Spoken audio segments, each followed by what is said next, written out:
here, oh, this is just something I put up. This was, I just put this up because you see here, you got the lady, her fire is lit, and this guy has matches. So he's like, I will keep lighting your fire, but you don't want me. You're chasing after this guy, this cool guy on the motorcycle who's got the fire extinguisher, who's gonna like put your fire out, and then you're gonna go through life bitter and angry because you picked the wrong person. And that's another thing that therapy helps you to do is therapy helps you stop becoming your own worst enemy. That's one thing that therapy did for me was I didn't even realize that I was recreating trauma from my childhood over and over and over again. And I'll be like, why do I keep ending up in these dumb situations? And I was like, oh, it's because I'm operating to some extent as a dumb, unhealed person, right? And here I had a whole PhD and I didn't know how dumb I had a PhD and I was dumb, right? So ain't nobody perfect. Ain't nobody got it all figured out. Don't ever, ever in a million years fall for an illusion that I'm somehow presenting myself as a guy who has it all together.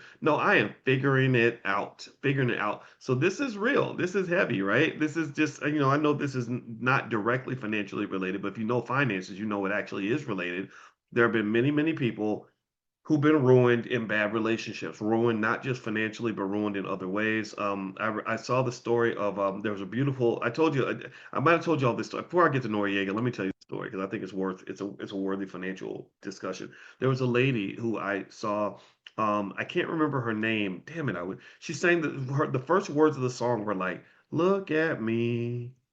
And it's like something like I'm happy as a bird in a tree. Tell me who she is, because I watched this, I saw her sing. I said, man, this lady sings so beautifully. It was like a video from the 1940s, and all these white people when she just said, was it Nancy Wilson? Okay, I don't know, maybe it was, I don't know, but she or Ella Fitzgerald. I don't know who. See, I'm seeing Ella, Nancy, Misty. I don't know. It was from the 1940s. Anyway, so she just says, "Look at me," and all the people start clapping, and she keeps singing, singing, singing, singing, singing.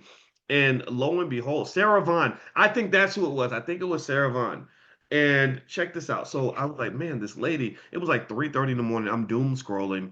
And I just became intrigued with this lady's beautiful voice and all these white people in the audience clapping for her in the 1940s. And I said, who's this person? And I wanted to hear their story because every artist has a story, right? There's the story of like when I was just struggling and I was a regular person, and then maybe one night I went to the Apollo and suddenly everyone saw how talented I was, and then you get signed by a label and you become famous, and then you have ups and downs that come with that, right? Sometimes it ends tragically, sometimes it doesn't, but it usually kind of does this, right? To some extent, right? So I wanted to know her story, like what was her drama, what was her personal life.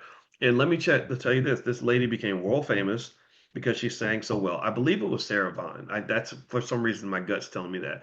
But anyway, it doesn't matter. It was a beautiful black woman. We got a lot of beautiful black women that can sing.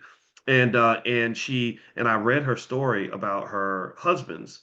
She was married like I think three times, and two out of the three times she had accumulated a whole lot of wealth, and she trusted her husband to manage the money. And her husband has some vice, like it might be gambling or women or both, and they literally wiped her out. Like she got wiped out like twice. It was insane. It was crazy. And so what happened in my view was like maybe she was taught something early about like trust your man, give him all your money, let him do whatever, even without properly vetting.